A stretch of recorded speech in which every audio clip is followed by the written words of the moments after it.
মঠের প্রতিটি কাজ ঠাকুরকে মনে রেখে, ঠাকুরকে কেন্দ্র করে।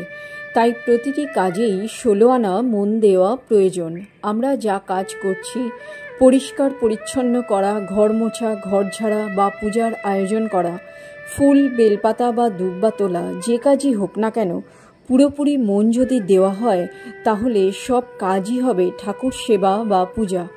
যেসব যুবক সামনে কোনো আদর্শ পাচ্ছে না, ঠাকুর স্বামীজির আদর্শ তাদের সামনে তুলে ধরতে হবে। প্রত্যেক ব্যক্তি যদি নিজ নিজ বাড়িতেও একটা আদর্শ মেনে চলে, তবে তার প্রভাবে ছেলেমেয়েরাও সত্যিকারের মানুষ হয়ে উঠবে। আমাদের দরকার ত্যাগ ও সেবার আদর্শে অনুপ্রাণিত হওয়া।